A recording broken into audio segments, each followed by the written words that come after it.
Hi friends, welcome to ஒன்சி recipes and vlogs. நம்ம channel இன்னும் நீங்கள் சப்ஸ்கிரைப் பண்ணலை அப்படின்னா சப்ஸ்கிரைப் பண்ணிக்கோங்க.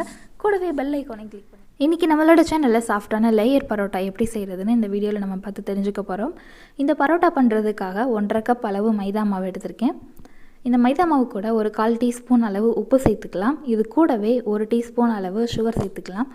சுகர் சேர்த்து இந்த பரோட்டா பண்ணும் பொழுது நீங்கள் தோசை தவாவில் இந்த பரோட்டா போட்டு வேக வைப்பீங்க இல்லையா, அந்த டைமில் அந்த பரோட்டா ஒரு கருகின கலர் கிடைக்காம ஒரு டார்க் மெரூன் அல்லது அந்த கேரமல் கலர் நமக்கு கிடைக்கும். அதுக்காக தான் நம்ம ஹோட்டலில் சாப்பிடும்பொழுது அந்த கலர் அப்பியரன்ஸ் எப்படி இருக்குமோ அந்த மாதிரி நமக்கு கிடைக்கும். அதுக்காக இது கூட 1 டீஸ்பூன் அளவு எண்ணெயும் சேர்த்துட்டு ஃபஸ்ட்டு நம்ம ட்ரையாக மிக்ஸ் பண்ணிக்கலாம். அதுக்கடுத்து கொஞ்சம் கொஞ்சமாக தண்ணி சேர்த்துக்கலாம். ஒரு 3/4 டம்ளர் அளவு தண்ணி எடுத்திருக்கேன். 1.5 கப் மாவுக்கு 3/4 டம்ளர் அளவு தண்ணி கொஞ்சம் கரெக்டாக இருக்கும். தண்ணி கொஞ்சம் எக்ஸஸாக இருக்கும், நம்ம கொஞ்சம் கவனமாக பார்த்து சேர்த்துக்கலாம். கொஞ்சம் கொஞ்சமாக தண்ணி சேர்த்து நம்ம சப்பாத்திக்கு மாவு எப்படி பிசைவோமோ அது மாதிரி பிசைஞ்சிக்கலாம். அந்த பரோட்டா நமக்கு நல்லா சாஃப்டாக வரணும் அப்படின்னா கொஞ்சம் அழுத்தம் கொடுத்து நல்லா பிசையணும். பிசைஞ்சால் மட்டுமே அந்த மாவு நல்லா சாஃப்டாக இருக்கும். மாவு சாஃப்டாக இருந்தது அப்படின்னா பரோட்டாவும் சாஃப்டாக வரும். நம்ம கடைகளில் பரோட்டா மாஸ்டர் பரோட்டா எப்படி போடுவாருன்னு பார்த்துருப்போம். அந்த மாவை நல்லா அடித்து துவைச்சி பிழிஞ்சு காய போட்டுருவார். அந்த மாதிரி நம்ம வீட்டில் பண்ண முடியாது. ஏன்னா லேடிஸ் அந்த அளவுக்கு அந்த மாவை பிசைஞ்சு கொஞ்சம் ஒர்க் பண்ணும் பொழுது கை ரொம்ப வலிக்கும். ஏன்னா லேடிஸ் வந்து நாள் ஃபுல்லாக சமையல் வேலை அந்த வேலை இந்த வேலைன்னு பார்த்துட்டே இருப்பாங்க. அது கூட இதையும் சேர்த்து செய்யும் பொழுது கை ரொம்ப வலிக்கும். அதனால் நம்ம ஈஸியான மெத்தட் யூஸ் பண்ணி நல்ல சாஃப்டான லேயர் பரோட்டா பண்ண போகிறோம். இந்த மாதிரி அடித்து துவைச்சி பரோட்டா பண்ணணும் அப்படின்னா நமக்கு யாரை ரொம்ப பிடிக்காது, யார் மேலே ரொம்ப கோவமாக இருக்குமோ அவங்கள நினச்சிட்டு அந்த மாவை அடித்து துவைச்சோன்னா சூப்பர் சாஃப்டாக நமக்கு கிடைக்கும். நம்ம கொஞ்சம் ஹாப்பி மூடில் இருந்தோம் அப்படின்னா கோவம் வராது இல்லையா, அந்த டைமில் இந்த மாதிரி சாஃப்டான லேயர் பரோட்டா இந்த மெத்தடில் ட்ரை பண்ணுங்கள். இப்போ மேக்ஸிமம் அந்த தண்ணி வந்து கரெக்டாக ஆட் பண்ணிட்டோம். இனிமேல் கொஞ்சம் எக்ஸ்ட்ராவாக ஆட் பண்ணாலுமே கொஞ்சம் சொத சொதன்னு ஆயிரும். அதனால் லைட்டாக கொஞ்சம் கவனமாக ஆட் பண்ணணும்.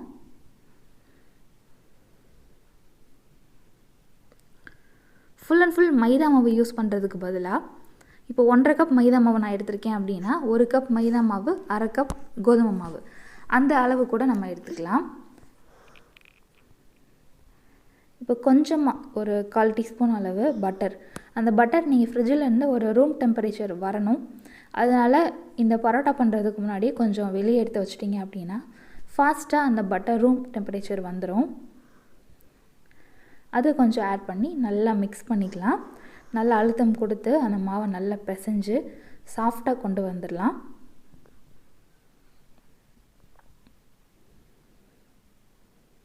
ஒரு 1/2 மணி நேரம் க்ளோஸ் பண்ணி வச்சுருங்க. ஒரு 1/2 மணி நேரம் கழித்து எடுத்து பார்த்தோம் அப்படின்னா மாவு நல்லா சாஃப்டாக இருக்குது. தொடுறதுக்கே நல்லா சாஃப்டாக இருக்குது. இதை பரோட்டா மாதிரி நம்ம ரெடி பண்ணி தோசை தவாவில் போட்டு எடுக்க போகிறோம். அந்த மாவு அந்த விரிசல் அந்த கீறல் எதுவும் இல்லாமல் ஸ்மூத் ரவுண்டாக இருக்கணும். அதுக்காக மாவை இந்த மாதிரி நல்லா உருட்டிட்டு அதை வந்து நம்ம கடைகளில் பார்த்துருப்போம் இல்லையா, நம்ம விரல்களுக்கு நடுவில் வச்சு ப்ரெஸ் பண்ணோம் அப்படின்னா பால் மாதிரி வரும். அந்த மெத்தட் யூஸ் பண்ணி தான் நம்ம இந்த பரோட்டா பால்ஸ் வந்து எடுக்க போகிறோம். பாருங்கள் எவ்வளோ அழகாக வந்திருக்குன்னு. விரிசல் எதுவும் இருக்கக்கூடாது, ஸ்மூத் ரவுண்டாக இருக்கணும். நம்மளோட மாவு ரெடி ஆயிடுச்சு. பட்டரும் ரூம் டெம்பரேச்சருக்கு சூப்பராக வந்திருக்கு. இந்த மாதிரி ரூம் டெம்பரேச்சர் வந்த பட்டர் பார்த்திங்க அப்படின்னா நல்லா க்ரீமியாக நமக்கு கிடைக்கும். நம்ம சப்பாத்தி கட்டையிலே இந்த பரோட்டா போடலாம். நார்மல் நமக்கு தர அந்த ஸ்லாப் எதுவும் தேவையில்லை, சப்பாத்தி கட்டையிலே சூப்பராக போடலாம். மாவு யூஸ் பண்ணி டஸ்டிங் பண்ணக்கூடாது. இந்த மாதிரி பட்டர் அல்லது எண்ணெய் யூஸ் பண்ணி கீழே நல்லா அப்ளை பண்ணிவிட்டு அதுக்கடுத்து நம்ம ரெடி பண்ண பரோட்டா மாவை வச்சு கையிலே இந்த மாதிரி நல்லா தட்டி கொடுக்கணும். தட்டி இந்த மாதிரி ரவுண்ட் ஷேப் கொண்டு வரணும். உங்களுக்கு கையில் பண்ணுறதுக்கு கொஞ்சம் சிரமமாக இருக்குது அப்படின்னா சப்பாத்தி கட்டை யூஸ் பண்ணி கூட பண்ணலாம். ஃபஸ்ட்டு நான் கை யூஸ் பண்ணி இந்த மாதிரி ரவுண்டாக விரிக்கிறத காட்டுறேன். அதுக்கடுத்து சப்பாத்தி கட்டை யூஸ் பண்ணி ரவுண்டாக எப்படி கொண்டு வரதுன்னு நான் காட்டுறேன். இந்த மாதிரி கைகளால் அந்த மாவை நல்லா ஸ்ப்ரெட் பண்ண பின்னாடி கத்தி எடுத்து இந்த மாதிரி ஸ்ட்ரைட்டாக லைன்ஸ் மாதிரி போடுங்க, கட் பண்ணுங்கள்.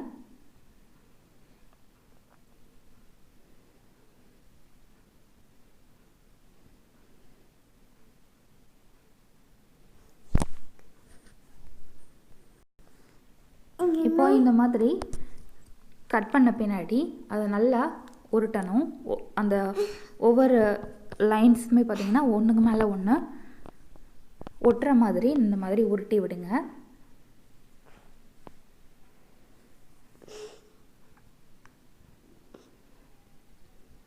ரெடி ஆயிடுச்சு. இப்போ இது எல்லாத்தையும் நல்லா கையால் திரட்டணும்.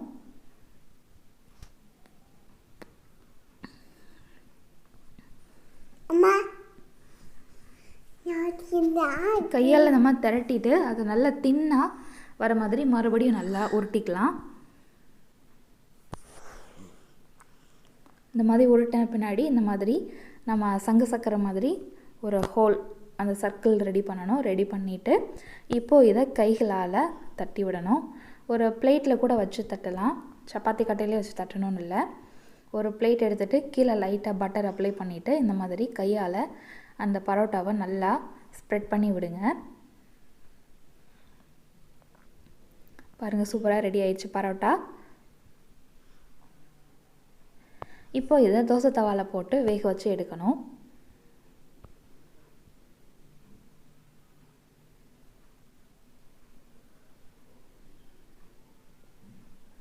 இப்போ தோசை தவாவும் ஹீட் ஆகிட்டுருக்கு. தோசை தவாவில் நல்லா எண்ணெய் ஊற்றிக்கோங்க. அதே மாதிரி அந்த பரோட்டா வச்ச பின்னாடியும் கொஞ்சம் எண்ணெய் ஊற்றிக்கோங்க. இல்லாட்டி நம்ம ஃபுல் அண்ட் ஃபுல் மைதா மாவில் பண்ணுறதுனால ஒரு மாதிரி ட்ரையாக இருக்கும். நம்ம எண்ணெய் கொஞ்சம் அதிகமாக ஊற்றி அந்த பரோட்டா வேக வைக்கும்போது ரொம்ப ட்ரைனஸ் இல்லாமல் கொஞ்சம் நல்லா சாஃப்டாக ஈரப்பதமாக இருக்கிற மாதிரி இருக்கும். 2 சைடும் நல்லா வேக வைக்கணும். அந்த கேரமல் கலர் வரணும்னு சொன்னேன் இல்லையா, ஒரு டார்க் மெரூன் கலர், அந்த கலர் 2 சைடும் நல்லா அப்பியர் ஆகிற மாதிரி நல்லா வேக வச்சு எடுத்துக்கணும்.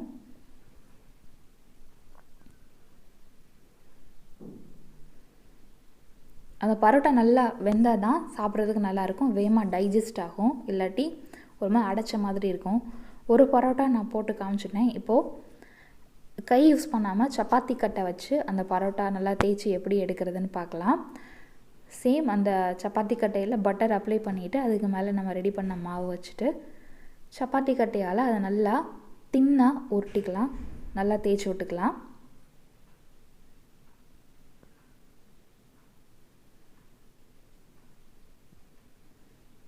நல்ல பெரிய சப்பாத்தி கட்டையாக இருந்தது அப்படின்னா உங்களுக்கு ரொம்ப ஈஸி.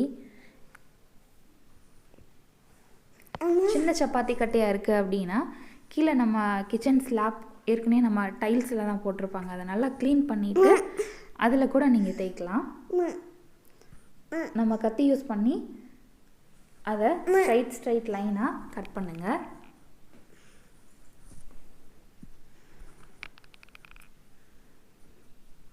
இப்போது இதை ஒன்றோட ஒன்று நல்லா மடக்கி ஒரு ஹோல் ரோலாக கொண்டு வரணும்.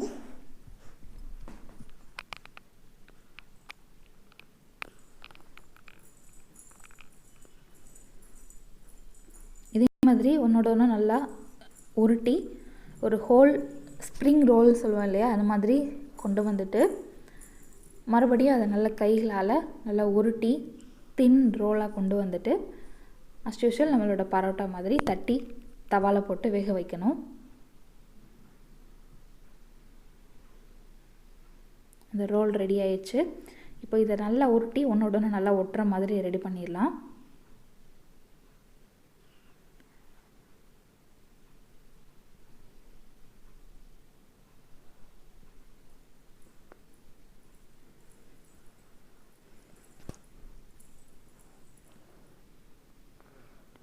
இப்போ இதை சங்கு சக்கரை மாதிரி ரோல் பண்ண போகிறோம். ரோல் பண்ணி அந்த எண்டு வரும் பார்த்திங்களா, அதை வந்து அடியில் கூடி மடித்து ஒட்டிடுங்க. இப்போ இதை கைகளால் நல்லா தட்டிட்டு நல்லா ஸ்ப்ரெட் பண்ணி விட்டுட்டு தோசை தவாவில் போட்டு எடுக்கணும், அவ்வளோதான்.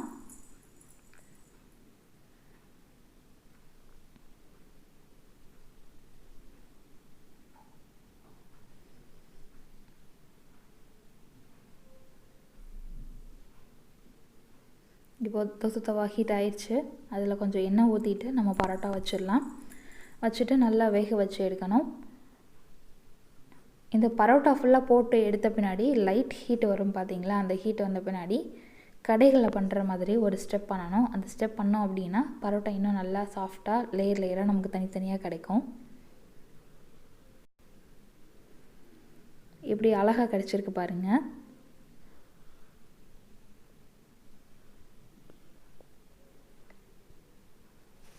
எண்ணெய் கொஞ்சம் அதிகமாக செலவாகும் இந்த பரோட்டா பண்ணுறதுக்கு. அப்போ தான் நமக்கு நல்லா சாஃப்டாக சூப்பராக கிடைக்கும். நம்ம வீட்டில் பண்ணுறனால நம்ம ஃப்ரெஷ் எண்ணெய் இதெல்லாம் யூஸ் பண்ணி பண்ணும் பொழுது ரொம்ப ஹெல்த்தியாகவும் இருக்கும். 2 சைடும் நல்லா சூப்பராக அந்த ஒரு பொன்னிறமாக வேக வச்சுட்டு இப்போ இதை பிளேட்டில் எடுத்து வச்சுக்கலாம். ஒரு லைட் ஹீட் இருக்கும். அந்த ஹீட் இருக்கிற டைமில் இந்த மாதிரி சப்பாத்தி கட்டை மேலே நம்ம ரெடி பண்ண பரோட்டா வச்சு நல்லா அடித்தோம் அப்படின்னா இன்னும் நல்லா சாஃப்டாயிரும். அந்த லேயர்லாம் நமக்கு தனித்தனியாக தெரியும். இந்த மாதிரி தான் கடைகளில் பண்ணுவாங்க, நம்ம பார்த்துருப்போம். அது மாதிரி பண்ணிக்கலாம்.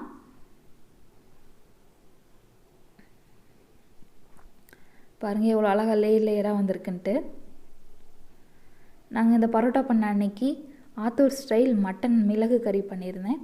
அந்த ரெசிபி வேகமாக அப்லோட் பண்ணுறேன். இந்த ரெசிபி நீங்களும் ட்ரை பண்ணி பாருங்கள். இந்த வீடியோ பிடிச்சது அப்படின்னா இந்த வீடியோக்கு ஒரு லைக் கொடுங்க.